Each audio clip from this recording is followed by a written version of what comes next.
นนท์กิเลสิโคตะบองนั่งแสนกีบนั่งแต่งทองของโลกหลานบ้านผาหน้าผาเมืองสังทองนครหลวง100,000 กีบจากสะพานางเจรณีคิดตลาดบ้านน้องท่าใต้จันทบุรี100,000 กีบเมกองศรีจันทศรีลุบ้านดอนสั่งไผ่เมนบอกกันหน่อยเมนเนาะอย่างเมืองโขงใจกับประทับ100,000 กีบนางมณีเงินวันจับก็ระจับบ้านนุ่นเสียสีโคตรตะบองหาที่ปั้นกีบข้าวจำดีนางสีสวรรค์เสาสุริเงินบ้านสีเกิดเรือไปทองถวาย70,000 กีบนางสุบันบ้านดอนกอยขอทำบุญรวมในงานบุญ100,000 กีบแม่เฒ่าสิงห์โดยแม่เฒ่าสิงห์บ้านนาขาวเมืองไซยสุรีเนาะ50,000 กีบเมออกสมมานี่พร้อมลูกหลานบ้านคำมุงไซธานีนครหลวง100,000 กีบตัดข้าเมออกเลยมาพักนุ่งผักนานาเมืองสังทอง100,000 กีบดูอ่านมาก็จะนะยุดจะเป็นวันนั้นเนาะไม่ออกพออนุโมทนาเอาสัญญาลูกหลานใช้บุญบุญเด้อลืมโทรศัพท์ที่โต๊ะกรรมการเด้อบุญได้ให้บุญกันนะที่เอาให้บุญเด้อบุญได้ดูด้วยว่าโทรศัพท์เจ้าของเดียวกันมาติดต่อน้ำกรรมการเด้อตามมาด้วยพระองค์คุณนี่ยิตพันธ์บ้านนาพาไทยธานีนครหลวงถวายปัจจัย100,000 กีบสาธุเอาเป็นบุญเป็นกุศลเด้อเป็นญาติโยมพ่อแม่พี่น้องเนาะอีกจะหน่อยสมาชิกมอใหม่คณะกรรมการโดยครูบาอาจารย์ผู้ที่รับผิดชอบนอกจากรับครับครูเพื่อจะรับเปลี่ยนบรรยากาศเราว่าอ่านกับจุดมุ่งวัดกับจุดบัวพันธ์เลยแต่เนาะสถานเนี่ยโยมพ่อแม่ว่าน้องได้กับขอฝากเด้อขอฝากอันนี้สติระมัดระวังที่มากเลยตัวนี้นะเพราะว่ากรรมการเจ้าหน้าที่เพิ่งแจ้งอีกในเรื่องอยู่ตลอดเวลามีในขณะที่เขาทับบุญในบุญนั้นตอนบุญสาใส่ปูซาพระธาตุหลวงกับมีคนหนึ่งนอสุดนอเกิดขึ้นเมื่อกี้นี้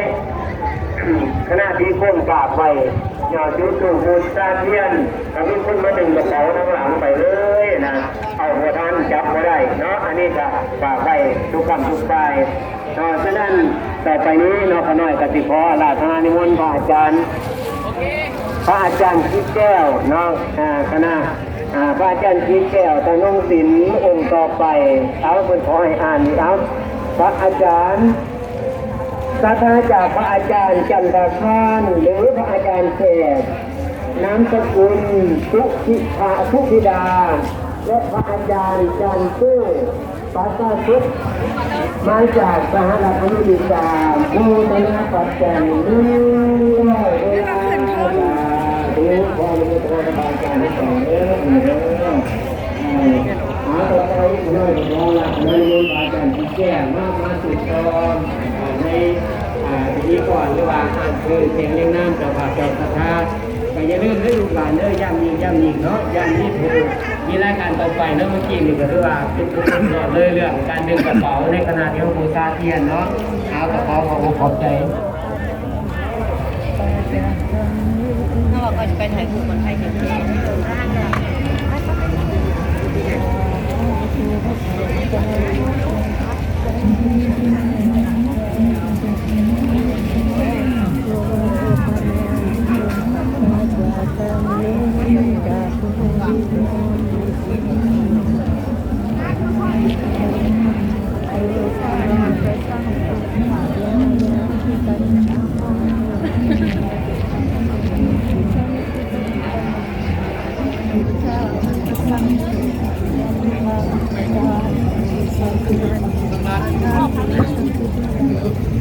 จะลองใส่เลย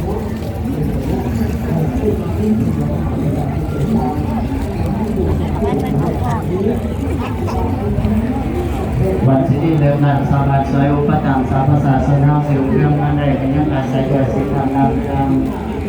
บ้านวัดพันธุ์ภูมิมันสิคงคำคู่กันบ้านกับบ้านวัดกับบ้านเปลี่ยนทั้งแอกับของจากกันมันประคอง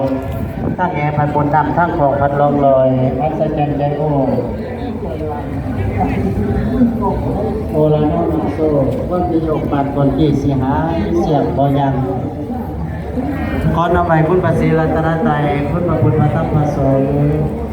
น้อมไว้พุทธธาตุหลวงองค์ศักดิ์สิทธิ์ซึ่งตั้งอยู่นครหลวงนิจังยางสมาราศีประประเดชดอกไฟเหลืองอารามขอกราบกราบบูชาอย่างสูงน้อมนมัสการธรรมะเวลาหนึ่งเวลาทุกนาทีจะให้เป็นพิเศษเป็นต้องสูงมากครับเป็นโอเชฟก่อนรับพระสาวเป็นคนต้นแบบ